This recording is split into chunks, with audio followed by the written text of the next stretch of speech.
Hello. This might be one of the most candid conversations or candid YouTube videos I'll ever make,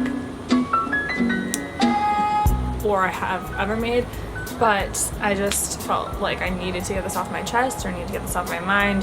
Whether this goes nowhere or this goes onto YouTube, I don't know, but I wanted to do an Instagram live or like some sort of video form content just to get this message out there, because I feel like other people will resonate or know how I'm feeling, or just feel comfort in knowing that someone else feels that way. So, I don't know how many people already know, and this is normally nothing I would ever share on the internet because it just feels very strange, but multiple people have said to me, like, you should share that on, on YouTube, or you should share that with people because I think it could help a lot of people. So, like everything I've done with Happy Scampers, this is just so I can help someone and so I can help people, and this isn't for pity, this isn't for, people feeling bad for me. This is literally just because if this message helps another person or makes another person feel like they're not alone, then that's worth it for me. I think that this has never been about like showing whatever, just sharing stuff about me. This whole entire point of Happy Scampers was to create a community and to share shit that's going on in my life and shit that's happened to me and will happen to me, struggles I'm going through or achievements I'm going through, and where other people can do the exact same and feel like they're supported and like we're all just friends. Like, I want to just have more real, raw, candid conversations where we can all feel like we're friends and we support each other, and if someone's going through something that we've been through before, we can help them, or vice versa. So that's the reason why I just thought that this was a good time and a good topic to kind of get the conversation flowing. For those of you who don't know, I have started weaning off of my anti-anxiety medication. They're also an antidepressant, but they're used for both things. I was on Lexapro I was on Lexapro after my dad passed away. And this was from me like feeling so weird, not knowing what was going on, kind of like suppressing my emotions and not really maybe fully dealing with them head on, and then it was showing up in other areas. So I talked to my mom and she told me to go to the doctor and just talk to them about it, talk to a therapist. So I did both. Got on medication, was on Lexapro for, I actually don't even know, maybe 3 years. I started it when I was a sophomore in college, and then I think I stopped either the year I graduated or the year after. So I was on it for like 3 to 4 years. The second time, so I weaned off for a while, probably like 6 months, maybe more, I'm not sure, I forget all of this now. But I weaned off of it and I was like pretty confident about not wanting to be on it again and just being happy that I was where I was. But then I went through a pretty mentally tough time. Breakups, went through, going out and kind of partying and just like, I don't know, hang out with my friends, being in your younger 20s. And then my mom actually got colon cancer at the end of 2019, I believe, or actually maybe middle of 2019. I was going through chemotherapy, and I don't know, it was just that time in my life was, I feel like I was suppressing a lot of emotions or wasn't dealing with things head on that I should have been. Not just things dealing with my mom, but just things in general. I wasn't really dealing with things head on because they hurt so much that looking at them head on was too hard. So I just kind of like distracted myself and did whatever I could to like make myself happy, which wasn't probably the best thing to do. Looking back at some of the times where I went through hard things that I'm like fully over, I realized that in those moments I was actually like dealing with those things head on and fully feeling the emotions and then moving past it. But for me, that concept now is so foreign. Like, I don't know how to just deal with something head on. When people say like feel your feelings or whatever feeling you're feeling, just like sink into that and then let it go, I really just genuinely don't know how to do that. I'm like, okay, I have the feeling now, what else am I supposed to fucking do?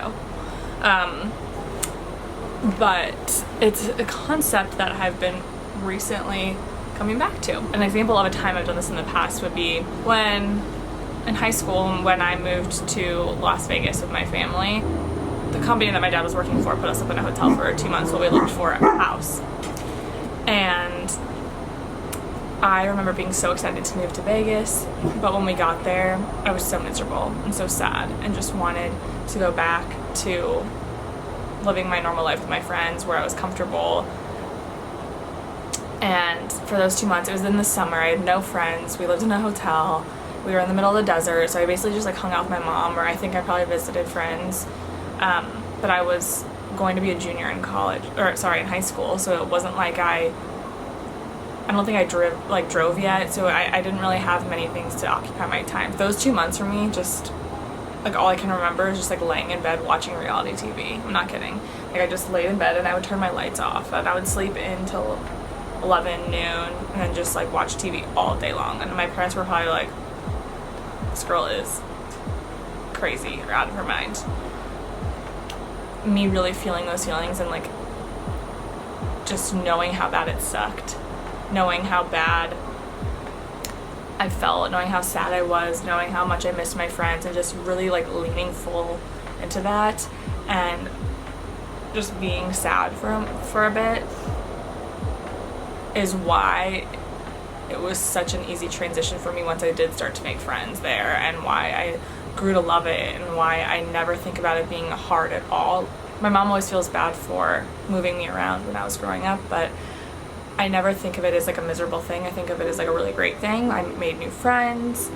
I experienced a new place. It really like grew me up in certain ways and just taught me a lot. So I think that I wouldn't have had the same perspective about it if I hadn't like gotten over that initial hurt or the initial shock. But now I spend so much time just running from emotions, and like if I feel bad or sad or tired or lazy or whatever, any quote-unquote negative emotion, I just try to run away from it. I try to feel awake instead of tired. I try to feel happy instead of sad. I try to feel motivated instead of lazy. I try to feel all these different things instead of just like leaning into that. My point is I've been leaning into my emotions a little bit more over the past week. It hasn't been that long because it was a big realization for me, but now I feel like it's effective.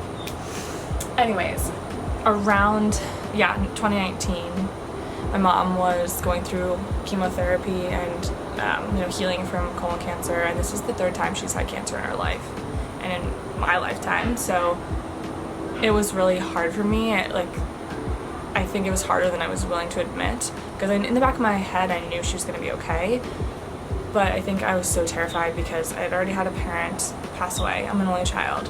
My mom was really sick. And this time was worse than any other times she's been sick because she's a little bit older now. I mean, she's 61, but so still young for sure. But hopefully she doesn't get mad at me for telling her age. Before, she was in her 30s and 40s, so obviously it's going to affect you a little bit different. She was going through this hard time, and I was watching her, feel sick, feel shitty, look and feel not herself at all. And at the time, I was living paycheck to paycheck. I couldn't really pay for anything. Or I paid for things, but I was in so much debt. And I would always overdraft my bank account. And I don't know, I could just watching my mom go through a lot of hard financial things too. At the same time, she moved out of my childhood family home, moved in with her now significant other. And we packed up everything in my childhood home, and so that was kind of a hard thing to handle. She still owns the house, but that was just a death and rebirth, if you will. But anyways, one day I had a panic attack at work, and I did not realize that it was a panic attack. I thought I was just just lightheaded, gonna faint. I was lightheaded, but I thought I was gonna faint or like throw up or something. So I was like drinking Gatorade, drinking so much water, and I had eaten all my meals that day. I remember I was like, okay, maybe I just feel this way, I need to eat. So I was like eating stuff. I was eating like stuff with sugar because I felt faint. So I was like, oh, maybe this is like blood sugar or something.